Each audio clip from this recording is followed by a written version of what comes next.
Say is something that you cannot prove, but you just believe, which is an untrue. It's an untrue explanation of the word belief.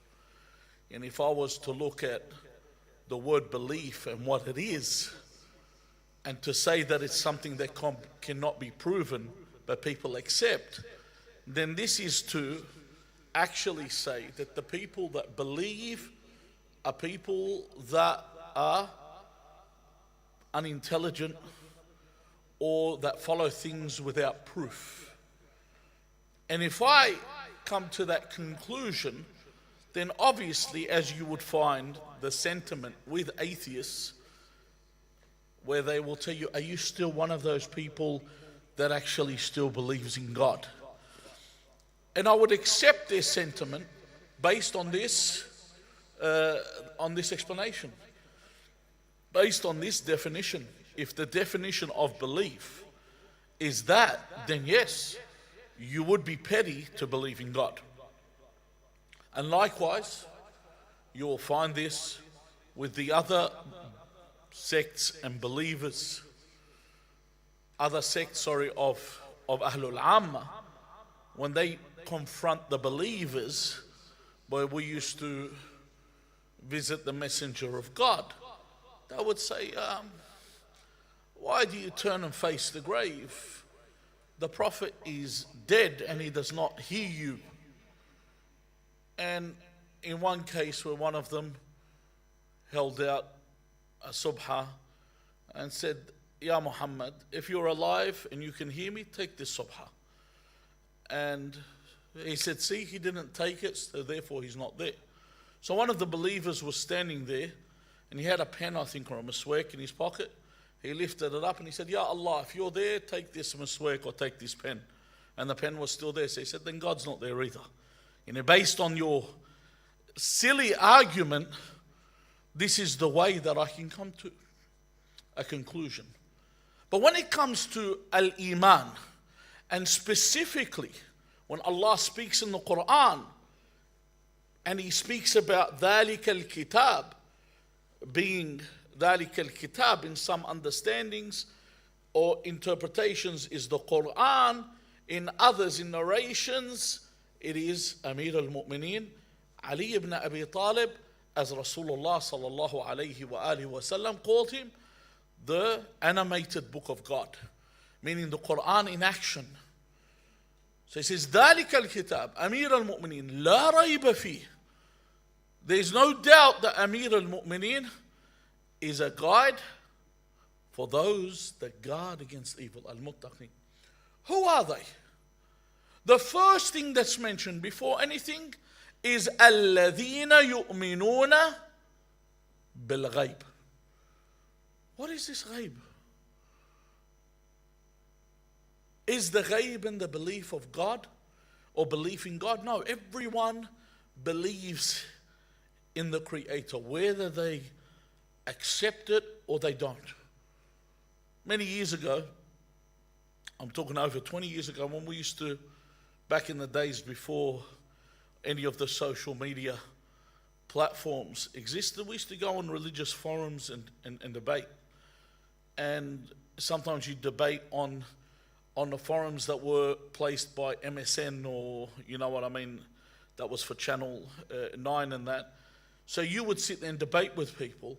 One of the things that they would bring across, where they would push you and they would say that, why do you still believe in God? You know, why do you still? And then I would respond by saying, if you don't believe in God, why are you wasting your time on the internet to convince me not to believe? See, when I argue against you, I got a lot of benefits. Benefit number one is I strengthen my belief, which is the strongest benefit. I said, benefit number two is if I convince you that God exists and you become a believer, then I've made a lifetime investment for the rest of your life.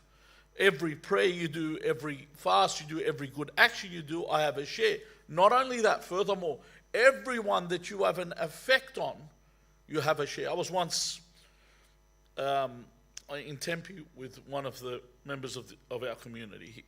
And this guy was one of the people that had been inflicted with the disease of gambling. We were standing there and I was having a talk with him.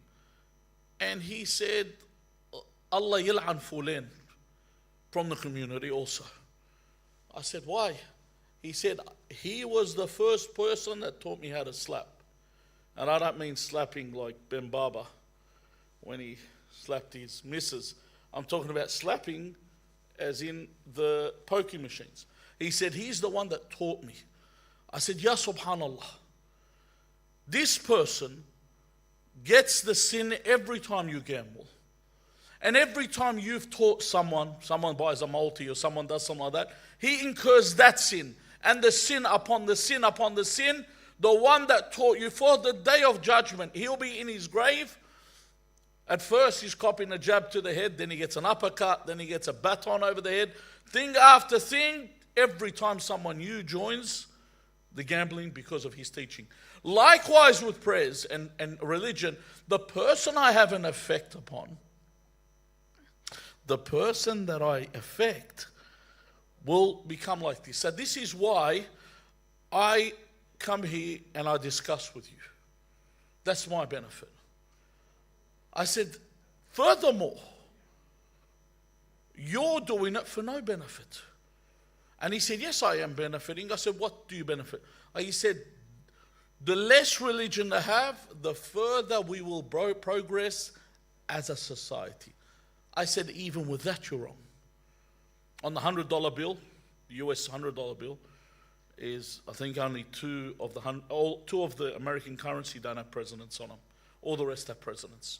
I think the two that aren't presidents, Thomas Hamilton, and there's I think Thomas Hamilton's on the $10, and there's Benjamin Franklin. He's not a president.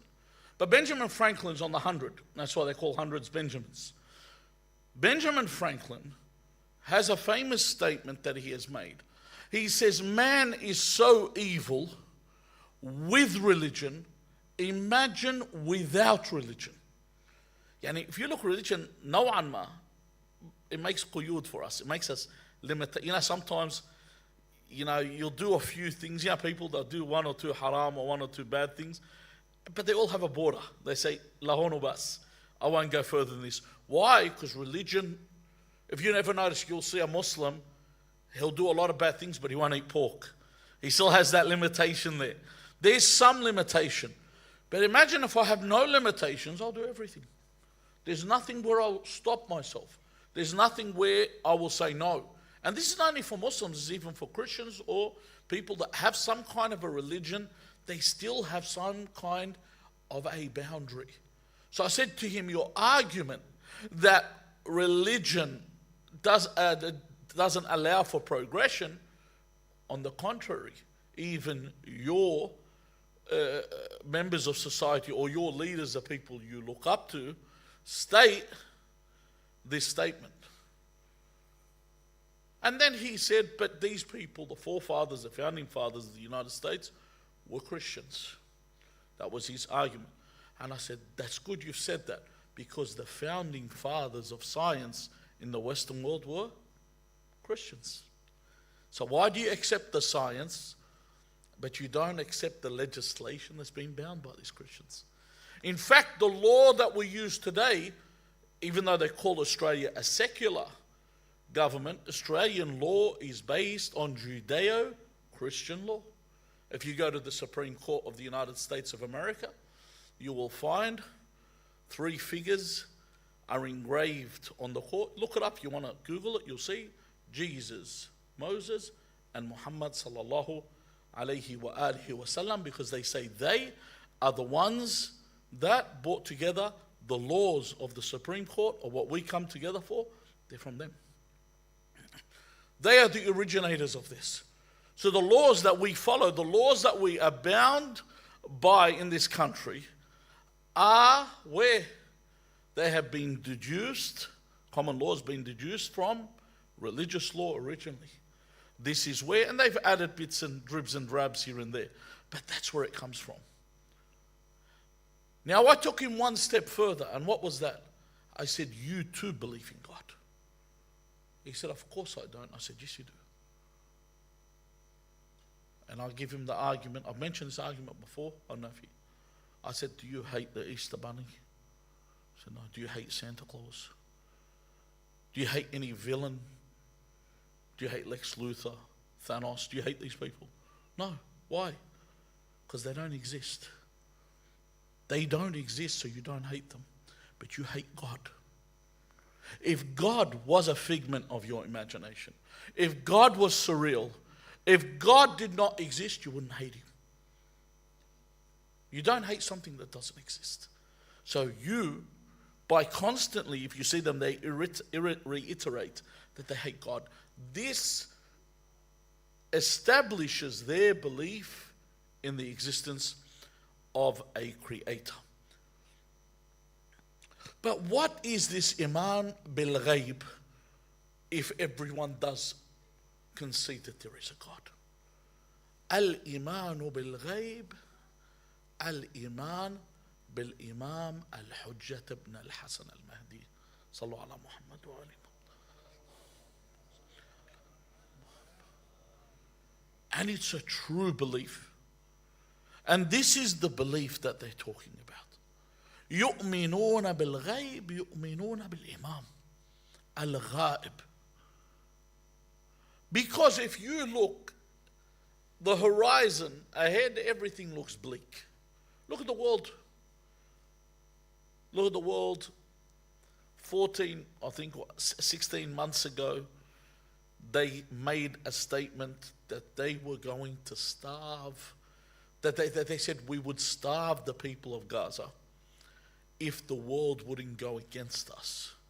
You heard, I don't know if anyone saw that statement. Someone tweeted yesterday or the day before that they made this statement 16 months ago, and they found out that the world isn't against them if they do it. Because you see people make statements, but reality, what has anyone done to prevent the starvation that's taking place? I mean, the people that are able to do something, the people with the power. And don't find it, people find this tragic. Once again, it's history repeating itself. Those that were around in the 1990s, if you want to look up what Saddam did to the marsh Arabs, look that up. Where he cut off the marshes, and this is where the beginning of civilization was. If anyone studied ancient history, if you look at the ancient Mesopotamia, the civilization was there where the marshes were. This is where the civilization was birthed according to historians. However, there he had cut off and starved the people. I remember at the time they had imagery of them, and they were skin and bone. They were dropping dead out of starvation, and the whole world was blindfolded. No one cared. They only decided to get rid of Saddam when they knew, not because of weapons, they knew that the Shia were on the verge of rising in the early 2000s, and he would be toppled. So when they saw that this was the moment, if they don't step in, they will lose the opportunity that they have, they did. So you look in the future, you look at the horizon, you see the future is bleak. But then you look at the believers and you see they're steadfast. They're firm in their belief.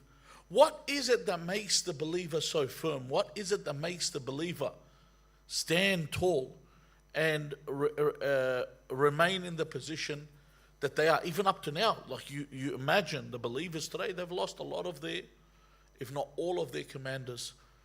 Every day, how many martyrs are killed? Every day. Why are they still strong? What makes them strong? What keeps them strong? Their belief in the future. That's why the messenger of God sallallahu alayhi wa alihi wa sallam says the best of deeds is intidar al-faraj, is waiting for the relief. The relief is not like when we think the relief of Imam al-Hujjah. It's not, sometimes people they say, all right, when there's happy days, people say, yeah, everything's good, I'm happy. No. Intidar al-faraj. Imagine we were in the golden era. Imagine we're living in an era where there is peace across the earth, people are happy, things are working out.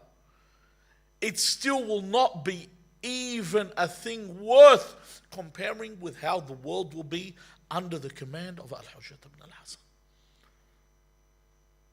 And this is the whole concept of this intidar al-faraj. It's not only waiting for the Imam, it's not only anticipating the Imam, but it is the anticipation and the preparation that this can come at any moment. That any moment the Imam could rise, am I ready for him? Am I going to be someone that accepts him? But what is al-faraj? Look at it. You read a story and it says, and they lived happily ever after. The real happily ever after. Al-faraj is comfort. It's like, how we have, when I say faraj, you've heard the word ghaith. When you see the word ghaith, if you were to get the definition of it in English, they'll write rain. No, it's better than rain. Al-ghaith is the rainfall that comes after a drought. Have you ever watched those Animal Planet or Discovery? Those shows where the animals, where you see the crocodiles and the hippos are left in the final muddy, and the mud's dried up. The animals are about to drop dead. And you look at the Serengeti usually watching, and all of a sudden, this storm hits the Serengeti. It hits so hard, the rain. This is ghaith. Why? Because it's the rain that rescues. Al-faraj is the happiness after sorrow. It is the happiness after hardship. It's the happiness after suffering. It is that happily ever after that we are looking for. It is that happy outcome. It is that relaxation. It is that relief. So when he says to the Imam, when the Imam's asked, فَأَيُّ الْأَعْمَالِ أَحَبُّ إِلَى اللَّهِ, what is the most beloved action to Allah Azza wa Jal? He says, انتظار الفرج. So not only is it the best deed, it's the most beloved deed of God. The Messenger of God sallallahu alayhi wa alihi wa sallam says, أفضل العبادة انتظار الفرج. That awaiting, that preparation, that anticipation for your Imam. When I say preparation, I don't mean preparing. The Imam doesn't need from you. It's like saying, I'm going to build this. No. Anticipation, the Imam needs. What does the Imam need? Do you think the Imam needs your latest technology? Imam wants a pure heart. Because the pure heart is more powerful than anything. Because if I have a pure heart, a contrite heart, a heart that's subservient to God, this can never be overcome. You notice your enemy. One of the things they have most difficulty with, they say we can't fight a people that have no issue with death. See, the thing that they make a mistake is they think we have a morbid fascination with death. No. We're okay with death because God offers a challenge to the chosen people. You know, the day of Jum'ah this morning, and the people that read Surah Al-Jum'ah. يا أيها الذين هادوا إن زعمتم أنكم أولياء لله من دون الناس فتمنوا الموت. In other words, God is establishing something for us here. If you think that you are the chosen people, then you تمنوا الموت, meaning what? Meaning wish for death. Yani, be ready for the death because you want to return to your Creator. So in other words, the ones that are awliya lillah min dun الناس يتمنون الموت, that they want death. In other words, they want to be with their Creator. Doesn't mean they go out of their way to get killed, no. But they are okay with that because eventually that's where they're going. And that's where they want to be. So how can I deal with a people that this is their logic, this is the way that they think? That I want to be with my Creator. If you look, it's not where they're running to death. Imam Hussein alayhi salam establishes this, where he says to his enemy, if you have no religion, Ya Shi'at al Abi Sufyan, in lam yakun lakum deen, if you do not have religion, he says, then be free men, let us go. And the Imam tells him, you don't need to kill us, let us go. Not because the Imam deterred from death. No, but the mu'min's got to protect himself. But the Imam said this is the option. However, before he came towards Karbala, he mentions that he's longing for death, to be with his forefathers. He says he's what? He says like ishtiyaq Yaqub ila Yusuf, that I long. You know, these people before their Mahat said they long to see the ones before them. Why? Like Yaqub longed to see Yusuf. And if I ask you as a believer, knowing that Amir al-Mu'mineen Ali ibn Abi Talib alayhi salam said, Man yamut yarani, whoever dies sees me. When you are told, yani people, how many people have booked to go to Arba'een? On their way going to Arba'een, to visit the grave of Amir al-Mu'mineen, the grave of Abu Abdullah al-Hussein salawatullahi wa salamuhu alayhima. Imagine to see the presence in the flesh of Ali ibn Abi Talib before you. Of course you would long for this. Of course this is the biggest gift that anyone can give you. So they do have this longing. In fact, the messenger of God says, أفضل العبادة, the best worship is انتظار al-farash. Now, the thing is that you need to understand, patience is difficult. It's not sabr more. When we say sabr more, it's bitter. Patience is very bitter. Honestly, I was watching a video this morning. I swear to you, this video, I think I cried 3 times. Every time I relayed this, I'm not going to go over this video again. But every time I said the story to someone, I cried. It was that difficult. But if you want to look it up, it's a US Marine telling the story of a youth that's come to get, the aid. I don't want to go into it. It's very macabre for you to even look at this, read the story, and the ending. And there's no ending that you can even imagine. I don't even want to talk about this. But you look at this, it's so bitter to be patient. Saab. And every day, even before, I remember during the previous wars, for example, during Harb Tammuz, probably I knew 1 or 2 or 3 martyrs maximum. The Syrian encounter with the Daesh, I knew a few. This is the first war where I know at least over 50 people, and I'm not using any hyperbole, and I could ask everyone that they know personally that were martyred. How many people did they know? Sahwalala. It's a different thing. It's very bitter. It's very difficult.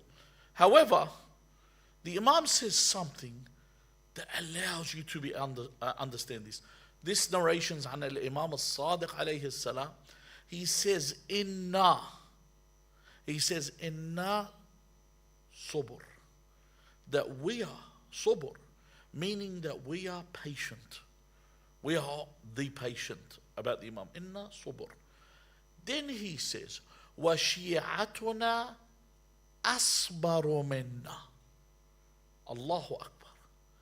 He says, we are patient, but our followers are more patient than what we are. This is a humongous hadith. Why? Why does he say this?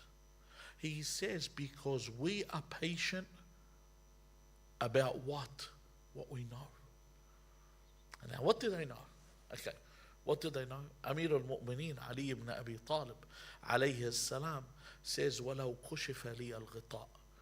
So when you die, may Allah give you a long life in His service, but when you die and the ghita, the veil is removed, Allah says we remove the veil, and then your sight at this time will be piercing. You'll be able to see everything, what the reality of everything is. The Imam says, once this veil has been removed from me, just to give you perspective, sometimes, for example, I can tell you, you see smoke somewhere, you say there's a fire there. You get closer, you actually see the fire. But if you feel the warmth or you get burnt, you have more certainty than when you saw the smoke. Amir al-Mu'mineen Ali ibn Abi Talib alayhi salam says, if the veil is removed, because the mu'min, Allah says in the Quran, الَّذِينَ يَظُنُّونَ. Dhan, when we say dhan, we're talking about a believer has somewhere in the 65 to 70% range of belief, and it goes up till he gets to yaqeen. But Amir al-Mu'mineen, there's levels of yaqeen as well.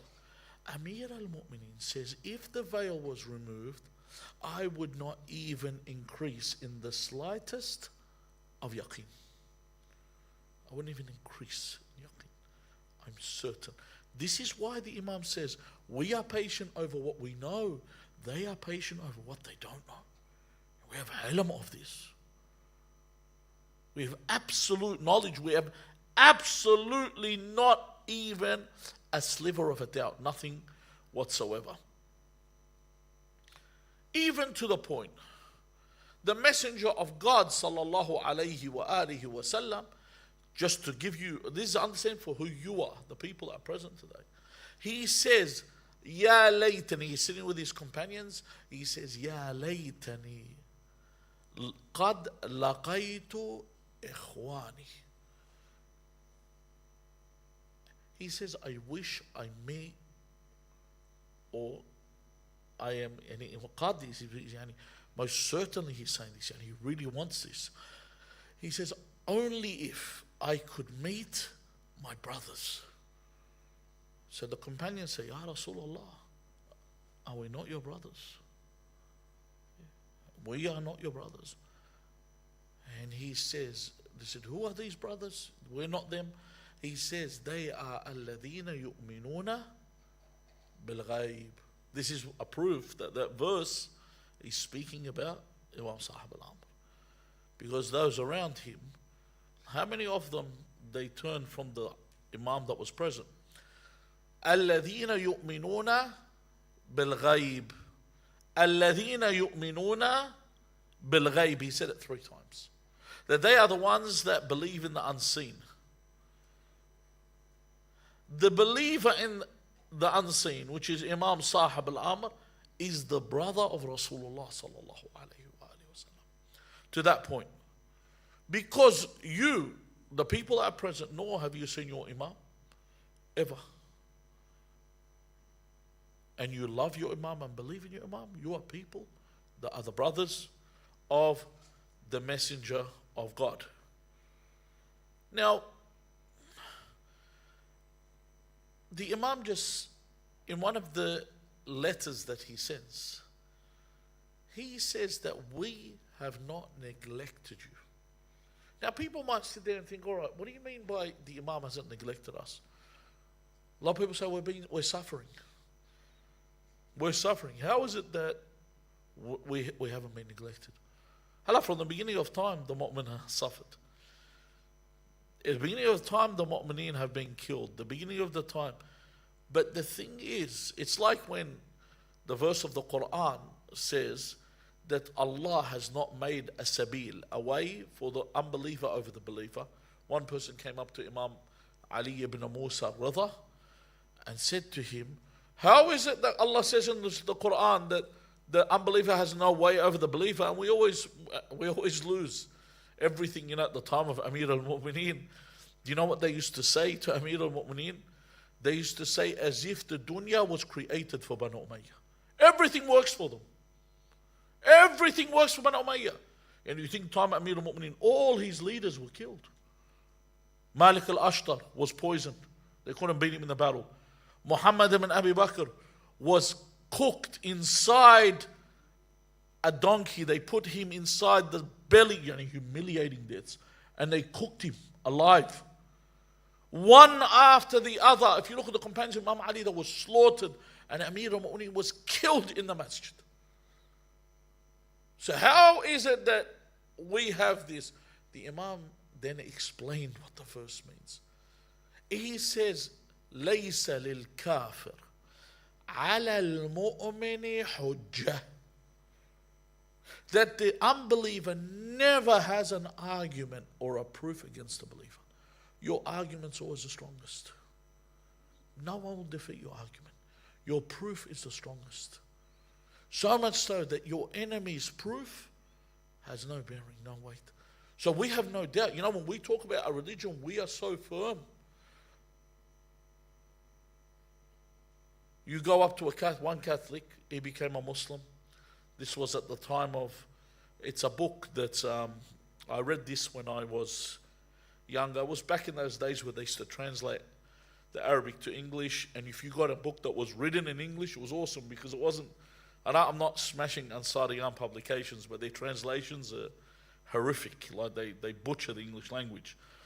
But if you got a book that was written in English, there was one that was at the time of Sheikh Muhammad Jawad Shrara, rahmatullah alayhi. Anyone heard of him? He's basically the Sheikh that established Dearborn community. You see the Dearborn community in Michigan? He established them. He was the one that went to the United States of America, established a community, and he has a discussion with a Catholic professor. And the Catholic professor says something, and you'll find it. He said that any time we would ask the priest about something, he would say, just believe. Don't ask questions, just believe. And this is an insult to human beings' intelligence. Just believe, don't ask, don't research. Why? Because we don't have a strong argument. That's why just believe. Even the other sects of Islam, they do the same. I remember there's a video, you can look this up. The sheikh from the other sect, he goes, Ya Muslimun. This is what he gets up. He goes, La, he says, do not watch any of these Shia channels. Laysa lana siyana. He says, we don't have ala al-rawafid.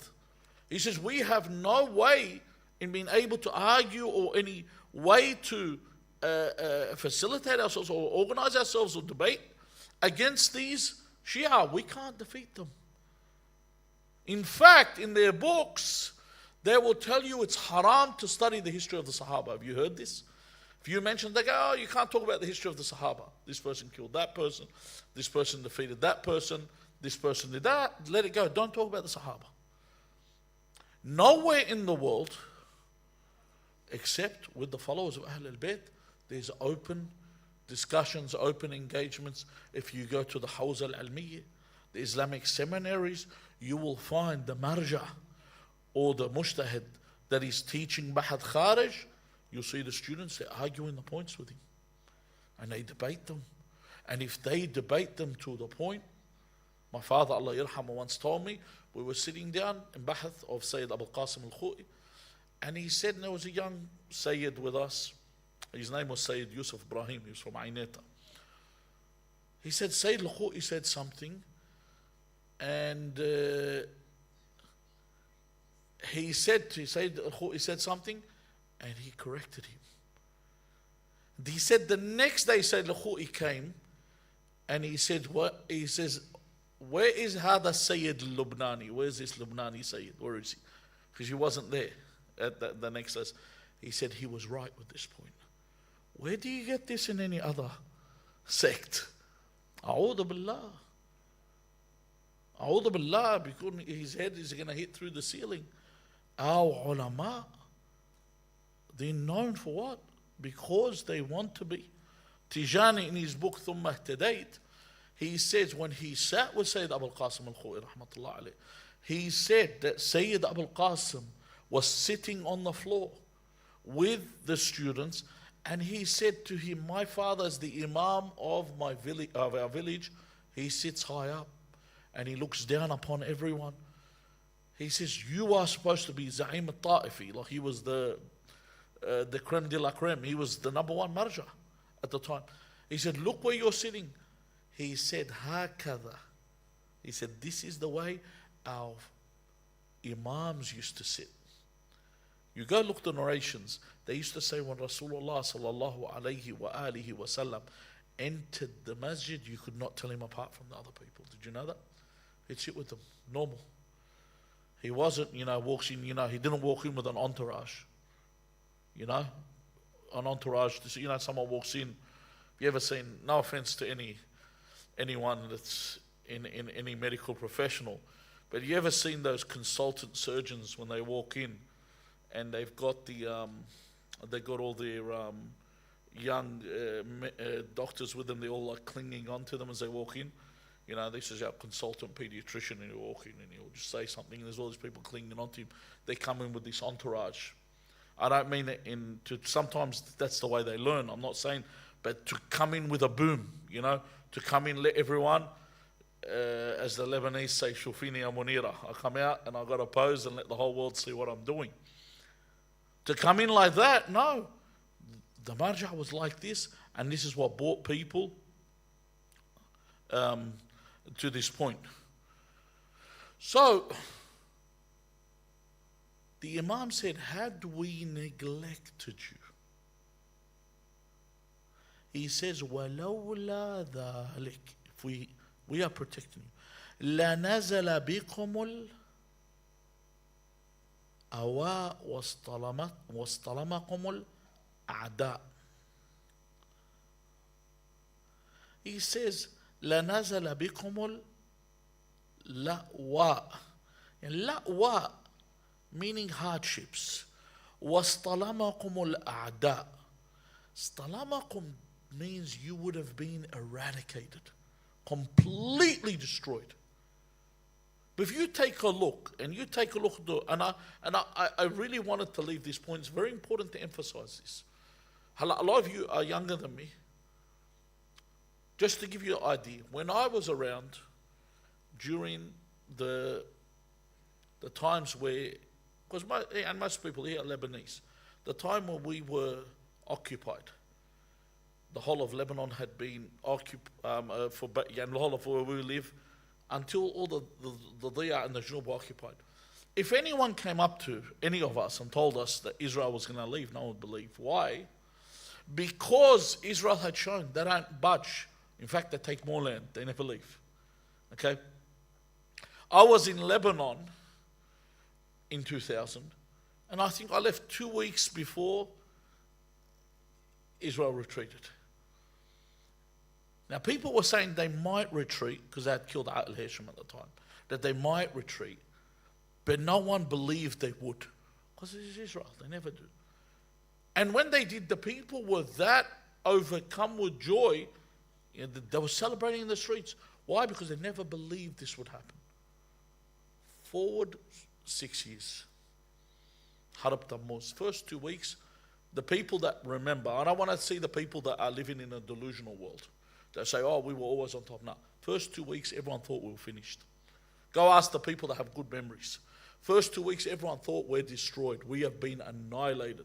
The way that they smashed, no one could believe. Then once again, Allah Azza wa Jal. This is the presence of Imam Sahib Zaman. Once again, the believers were given victory. Likewise today, you know how it looks so bleak? And it looks like there's no light ahead. Have a look. This is where the Imam comes into factor.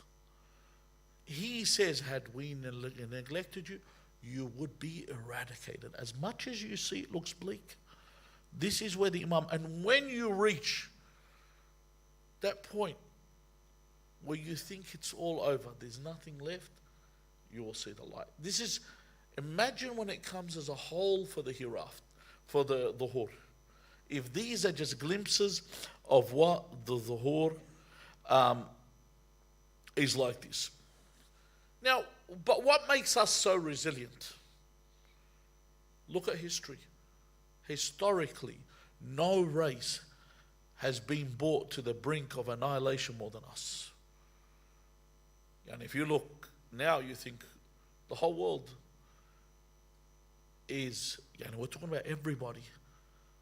You notice that they were more celebrating the deaths of our leaders more than they were celebrating the victories or the strikes on the enemy. You remember this? This is how the world's always been. There was a time during Banu Umayyah where Amir al-Mu'mineen was being cursed on the pulpit. And Muawiyah was saying, خُذُوهُمْ بِالظَّنَّ وَاقْتُلُوهُمْ بِالتُّهْمَةِ. He says, take the rawafid. He was telling them to take them with suspicion. In other words, if they had an issue with someone, they say he's a rafid. They arrest him. And then he says, وَاقْتُلُوهُمْ بِالتُّهْمَةِ. It means make an accusation so you can kill them.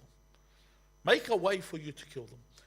Banu al-Abbas massacred the Shia. Harun al-Abbasi killed so many of the Shia to the point where the Shia would not even say who his father was.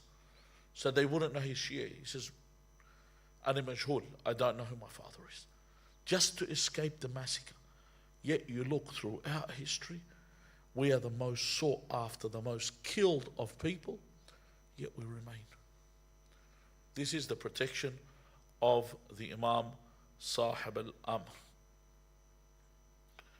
But the thing is, how do I strengthen this hope and this belief with the Imam? within myself. One of the biggest problems is the Imam does not become. Obviously, I'm preaching to the choir here. People that turn up here, are people that your focal point is Imam Sahib Zaman. But this is where you talk to people that don't turn up to centers, that don't have an affiliation. How do they make the focal point? The focal point to put the Imam in your life is, Alhamdulillah, you all read Dua Allahumma kulli waliyika al-hujjatul hasan. You have a lot of centers that have, I think one of the biggest ones, I think, is in Auburn, where they have Dua Nudba on Fridays, and it's packed. That's one of the biggest. You have sessions where people sit and read Dua al-Nudba, Dua al-Ahad in the morning. One thing where you constantly keep a relationship with the Imam is when you give sadaqah, give it for the safety of the Imam. It's another way to establish your relationship with the Imam. Another thing is, sometimes when you do the Adha, the Qurban, or any time you make a sacrifice, make one for the Imam Sahib Zaman. So once I establish this relationship where he's constantly in my life, then you'll sit there and you'll talk. You talk to the Imam your problems, because the Imam is present. The Imam looks over you. The Imam is a part of your life. And this is the belief in the ghaib. And if I do not have this, and I do not establish this, then what happens? Then I'm going to be one of these people that are miserable, that has no outlook into the future other than grief and destruction. We ask Allah Azza wa Jal to hasten the reappearance of our Imam. Ask Allah Azza wa Jal to give us patience and forbearance, and to make us firm in our belief and grant us victory over our enemy. We ask Allah Azza wa Jal to give us victory over all those that have oppressed us and all those that have associated in our oppression. We ask Allah Azza wa Jal to grant us the opportunity to serve our Master and to stand beneath his standard and be martyred by his side. Bismillah ar-Rahman ar-Rahim. Allahumma salli ala Muhammadin wa ali Muhammad. اللهم كن لوليك الحجة ابن الحسن صلواتك عليه وعلى آبائه في هذه الساعة وفي كل ساعة وليا وحافظا وقائدا وناصرا ودليلا وعينا حتى تسكنه أرضك طوعا وتمتعه فيها طويلا برحمتك يا أرحم الراحمين. السلام عليك يا أبا عبد الله وعلى الأرواح التي حلت بفنائك. عليك مني سلام الله أبدا ما بقيت وبقي الليل والنهار، ولا جعله الله آخر العهد مني لزيارتكم. السلام على الحسين وعلى علي بن الحسين وعلى أولاد الحسين وعلى أصحاب الحسين، ورحمة الله وبركاته والأرواح المؤمنين والمؤمنات والأرواح موتانا جميعا، ولقضاء الحوائج وقبول الأعمال وشفاء المرضى وغفران الذنوب وتعجيل الفرج وحسن العاقبة. رحم الله من قرأ سورة المباركة الفاتحة مع الصلوات.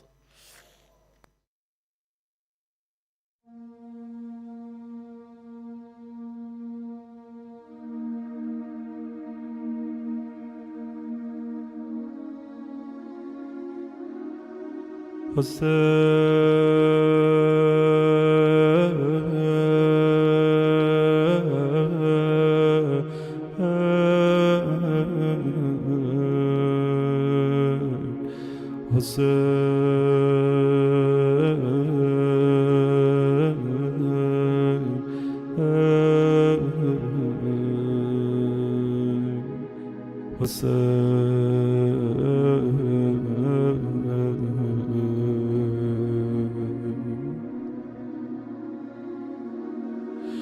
Hussein.